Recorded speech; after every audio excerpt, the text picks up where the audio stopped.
thank you for spending part of your Tuesday here with us on First Take. Your boys, Skip Bayless. What's up? All right. How are you, man? Good to see you. You know, how are you? I haven't seen you on TV enough lately. That's the know. problem. So I'm happy you're on TV now with me, and I get to share the stage with you. How many sports centers were you on, literally? Yesterday, 6, 17. Well, I expected to show up for the 6, but I didn't expect to be on the whole hour and a half practically. And then I did, obviously, the 11, and I did the overnight. It's the NBA playoffs. Then it you comes did to the territory. the 6 a.m., the 7 a.m. I did not do the 6 a.m., 7 I did Mike and Mike this morning. You did. I did Mike and Mike Ratings this morning. I can't blame them. All right, we ready to do this? Let's roll. Okay, we have a series, my friends. The Raptors pulled even with the Cavs, becoming the second team to tie up a series after being down 2 games to none against a LeBron James team. The home team has won all 7 games between the two teams this season. Stephen A., what's the biggest reason that the Cavs lost?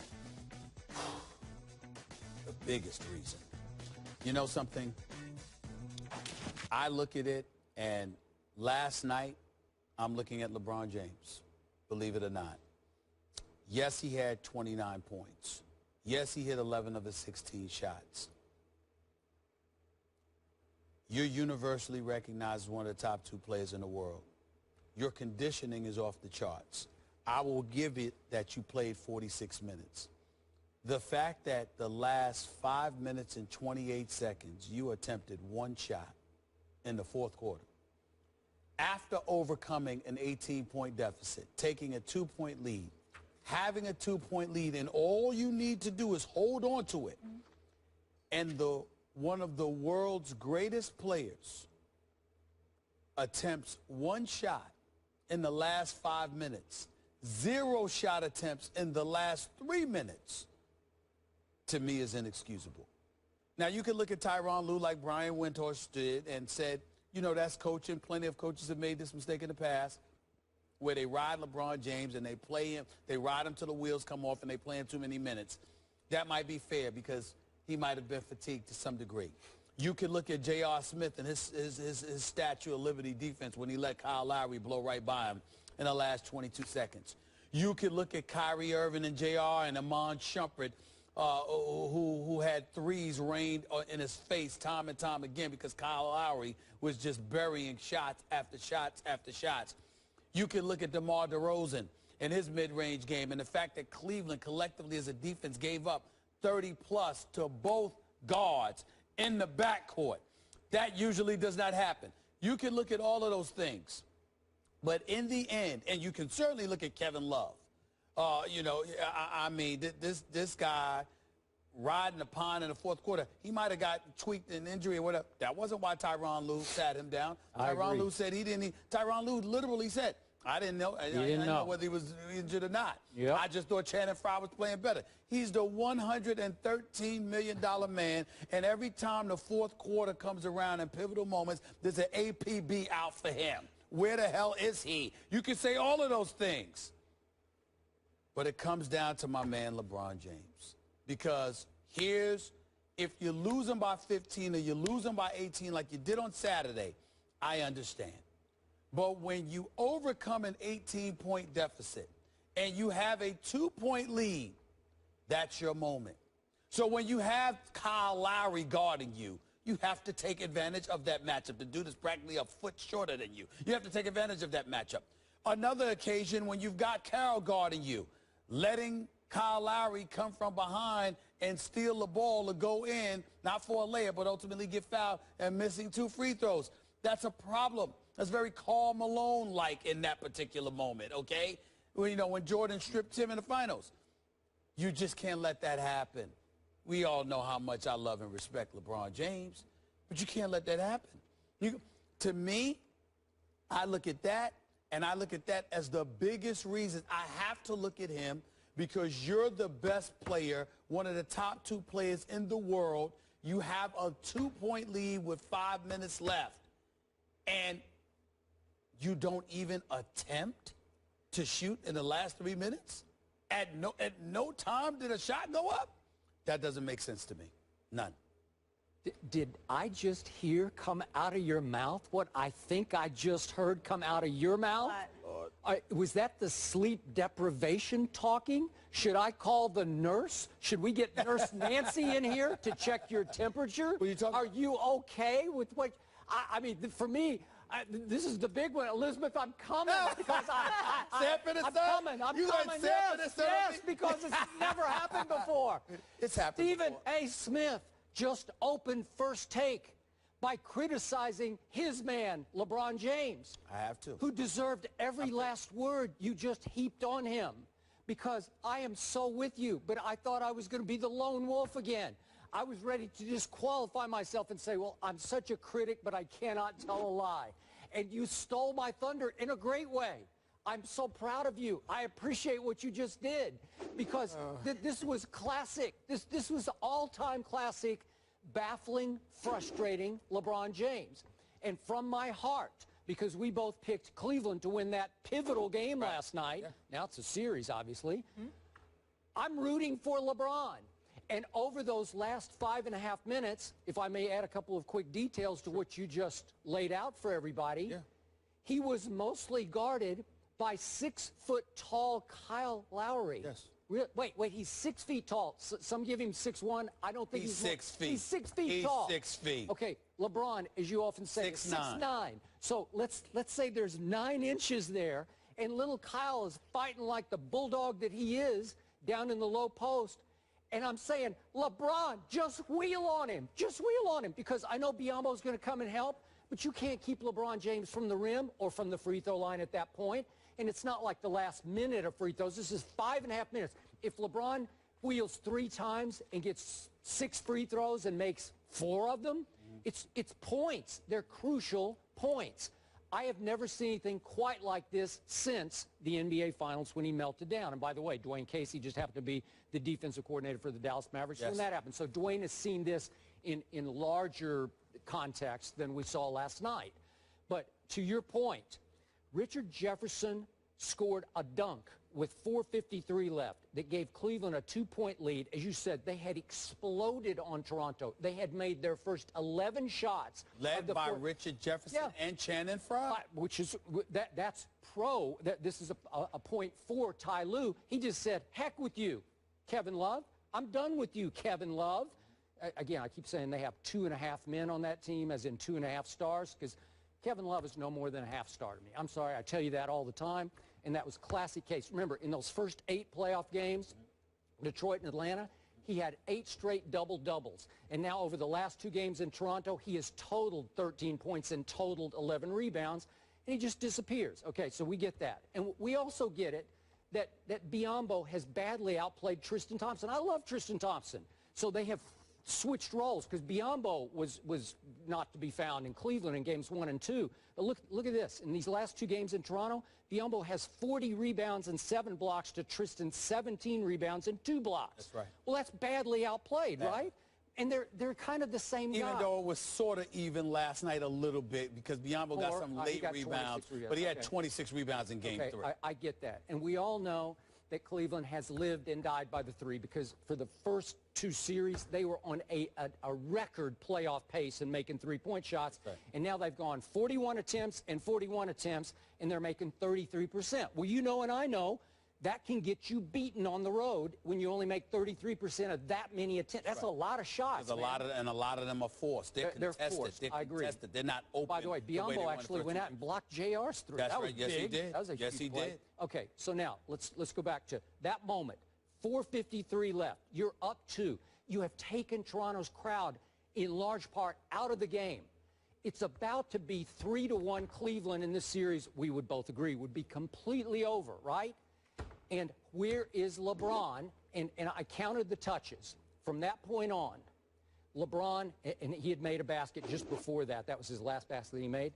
He touched the ball 11 times over that last 5-minute period. Of those 11 touches, he missed 1 shot, a drive shot that he just shot too hard off the glass.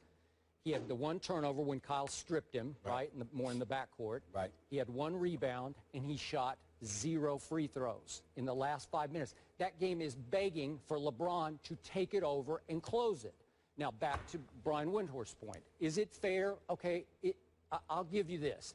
When you are a 13-year veteran and you are 31 years of age and you have played all but 2 minutes of the first half, and then you play every minute of the second half, and obviously every minute of the fourth quarter, is it fair to say you just flat out ran out of gas in the last 5 minutes? Maybe, but this is the one where you suck it up. Who's the best player on the floor? Come on, is it even I mean, it's LeBron James, right? This is where you suck it up. You reach down, whatever energy store you have left, and you say, I'm going to close this deal, because if you close it, this series is virtually done. And you can take it easy the rest of the way, or at least easier the rest of the way when you go back home to finish them off. And he just, I don't know. He's just kicking the ball back out. It's on.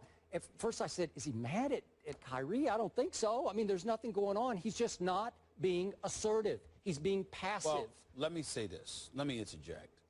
Because on many occasions you have people comparing him to MJ or comparing him to Kobe, saying he's not them. And then they say, you know, and I've always thought that was unfair. Then they say, well, he's more like a Magic Johnson. Yeah, all right. Here's my problem. Magic Johnson is not doing nothing for the last 5 minutes. He would not do nothing. I agree. He would do something. Right. And what I'm saying about LeBron last night, and this is just one game. You understand? This doesn't impugn his greatness or diminish his greatness in any way. But my problem is, again, listen, I had John Saunders texting me because he's Canadian, and like, you apologize to Canadians everywhere because of what you said, and he got me on it, and Jay-Z's texting me and talking about this is all your fault, and Chris Rock is sitting up there talking about it's like Mike Tyson because he was looking at Tyronn Lue, said a superstar, every great superstar that's won championships had great coaches, you know, and just like Mike Tyson, he had a great trainer, and then he got rid of the trainer and brought his boys in the corner. Wait, they're down on Ty Lue? No, that's what Chris Rock was talking about. He said you had a great trainer. You get rid of the trainer, you put your boys in the corner, and you go from knocking people out to getting knocked out. So those are analogies that I had to deal with all night. And I'm looking at LeBron, and I know that people are inclined to look at Tyronn Lue.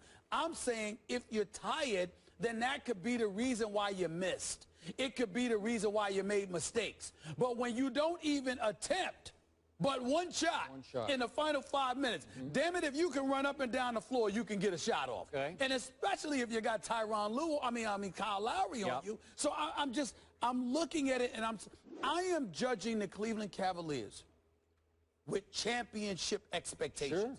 I am looking at them. Like 3 days ago, we're saying they're the favorites? I'm looking at them, and I'm taking Toronto for granted. And I'm saying, is that going to beat Oklahoma City or Golden State? And I'm like, there's no way.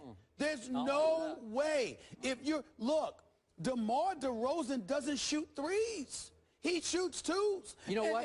I got to say real quick. Go ahead. You know, I love LaMarcus Aldridge shooting two-point jump shots. He's one of the best. Listen, my man Kawhi is really a good two-point shooter. But this guy, he can't shoot a three, but he is really good. His mid-range game is elite, no question.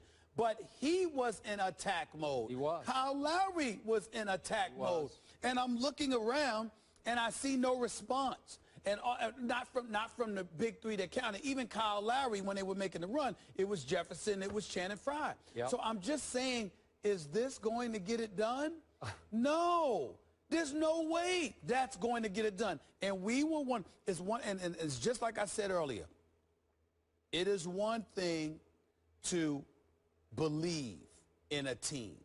It's another thing to it's one thing to believe in them, it's another thing to find them dependable. You can believe in Cleveland because of their talent.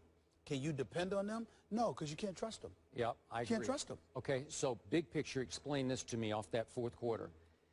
The good news is Cleveland made 11 straight shots. LeBron made 3 of those. LeBron chipped in with 2 other free throws. And then went 1 for 10. Okay, then you go 1 for 10 down the stretch? How do you do that? Like, that's confounding and dumbfounding to me. I'm not sure I've ever seen that in the same quarter be that hot to that cold. Because the game was tight. You come back from the deficit. You overcome an 18-point deficit. You take the lead, right? But Toronto wouldn't fade. Once you came back, now they were going tit for tat. So when they were going tit for tat, the pressure mounted. Yep. And as the pressure mounted, they started forcing shots. Yep. And started forcing plays. And that's what happened. Then Channing Frye missed a couple of shots as well. So the people that got you there, when it really, really counted, nobody could deliver. J.R. Smith was missing shots. Channing Frye was missing shots. LeBron James wasn't attempting shot. Matthew Dellavedova, a wide open three and an air ball. I mean, that talk about Brick City. I thought he played for Portland for a second. I mean, you got to be kidding me. I don't mean it that way. I'm just talking about the acronym. I got it. So I'm just saying to you, I looked at that. The only person that made a shot was Kyrie, and that was after Toronto was pulling away. So, again, you look at Cleveland, and it's just dumbfounding because they have the talent. You can believe in the talent, but you can't trust them. Okay. And that's the problem. And I thought after games 1 and 2, we could not trust the Toronto Raptors. That's right. And I got to say this for the record, and I tweeted this late last night. That's apologies. Toronto showed me something last night. Yeah. Kyle Lowry, DeMar DeRozan, they totaled, what was it, let's see, 67 points, the most the two of them had ever scored in tandem. That's big time. That was a big time Well, game. you know what they proved? They proved, A, that their all-star stature was valid. Yeah.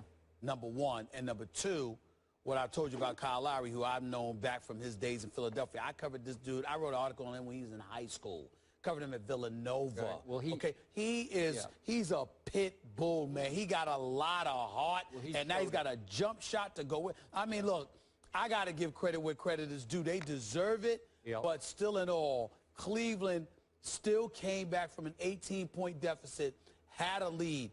If you tell me I got a 2-point lead with one of the top 2 players in the universe with the ball in his hands and the lead, I'm going to put my money on that. Too. And it didn't happen. No. It didn't happen.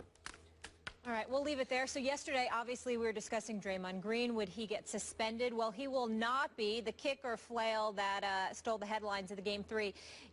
That was the right decision. What do the guys think will get